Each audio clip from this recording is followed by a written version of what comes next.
and we are base. We are. We do not make less than 4 intercalculated months in a year, and it does not appear correct to make more than 8. The two loaves are eaten not less than 2 days after baking, nor more than 3 days afterwards. Panem breads are eaten not less than 9 days after baking, not more than 11 days afterwards. An infant is circumcised not less than 8 days old, nor more than 12. We do not blow less than 21 trumpet blasts in the temple, nor more than 48. We do not use less than 2 lyres, nor more than 6.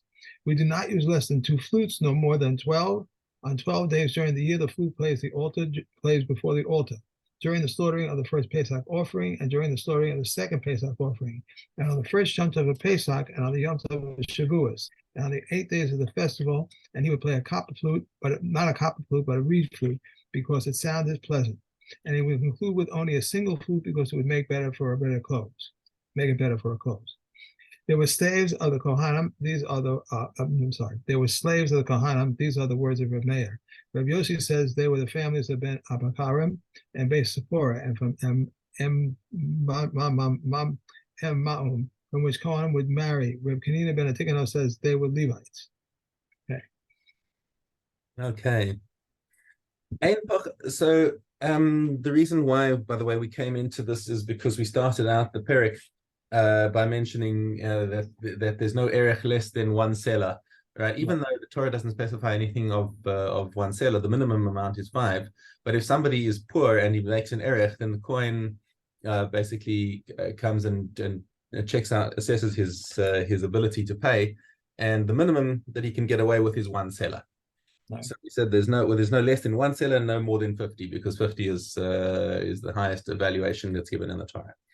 Okay, so we then we segued into all these all these ranges that we have in various different halachas, and we carry on into the subject of lambs. Ein pochasin mishisha tlaim hamevukarin belishkas tlaim. Okay,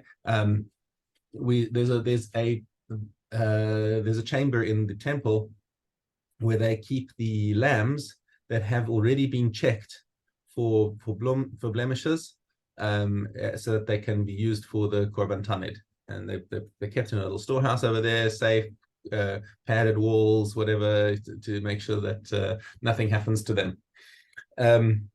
Okay, and they keep a minimum of 6 lambs in there.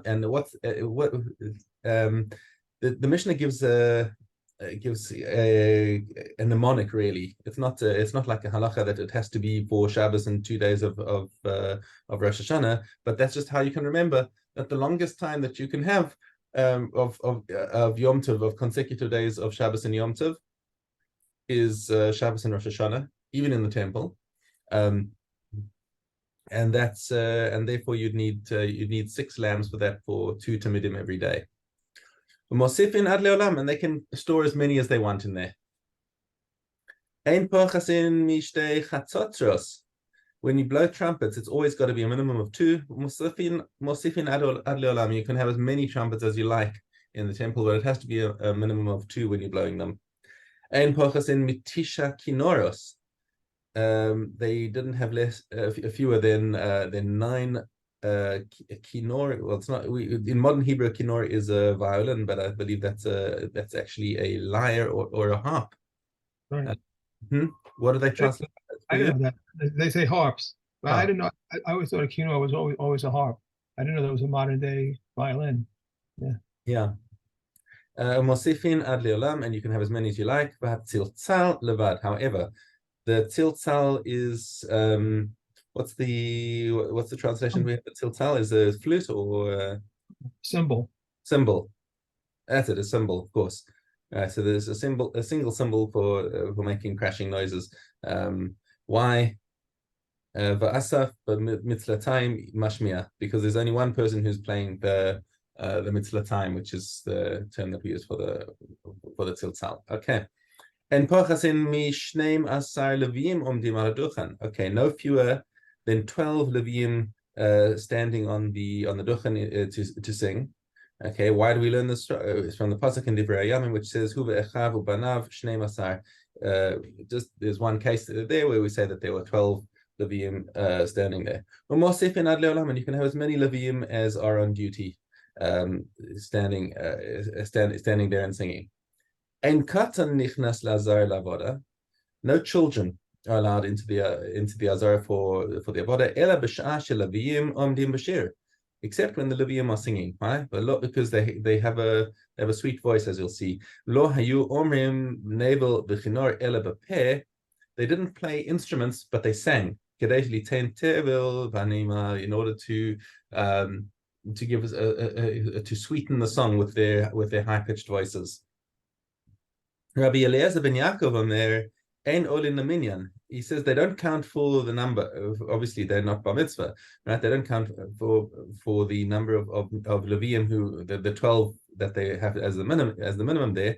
Ve'ein omdim ala duchan, but they don't stand on that duchan. Ela ba'aretz hayu omdim. They're on the ground below the duchan. Okay, Ela ba'aretz hayu omdim v'roshein mi bein raglei haLevium, and so basically their heads would poke up at the sort of foot and knee level of the Levium.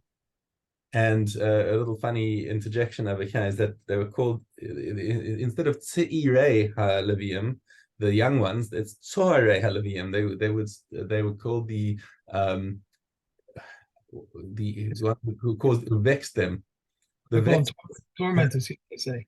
They what? Levi tormentors. Tormentors. Yes, they tormented. They called them Levite tormentors because obviously they got up to Mishna, they got into mischief as kids do. So I guess that's a little bit of humor in the Mishnah over here. Okay, Perek Gimel. Yesh Arachin lahakel or lahachmir. So now we're going to go through a whole bunch of halachas of different things where there are both the stringencies and leniencies baked into the halacha. Oh. So we're going to see stringency and leniency baked into the halacha of Arachin. Also in Stei Achuza, in an inherited field, there is leniency and stringency. B'shor hamuad shehemis es ha'eved. A shor muad is an ox that had been warned about being aggressive. That killed a slave. There's a stringency and a leniency. But ones with somebody who rapes or seduces a woman, or b'motzi shemra, and also one who spreads an evil report about his new wife. Lahakel or lahachmir, both leniency and stringency. Okay, so now we're going to dive into all of these cases in the coming Mishnahs. So first, starting off with Arachin, because that's our subject, of course. Yesh b'Arachin lahakel or lahachmir. So the stringency and leniency can it's ketzad. Echad sheherich es hana'eh shebi ve'es hakar shebi Yisrael. If he says erech ploni alai, it doesn't matter whether the guy is like Usain Bolt, built like a tank and like strong and fit and healthy, or whether he's a cripple. It makes no difference. Noten 50 sela. The amount is fixed in the Torah. It doesn't matter what their physical condition is. It's 50 sela. So that's the leniency and stringency that comes with Arachin. V'imamar harei damavalai. If he uses the terminology of his damim, right, his value, no senes shavyo. Then you take a look at his physical condition and how much would he be able to fetch in the slave market. Okay. Good. Okay. Let's go to Bechoros.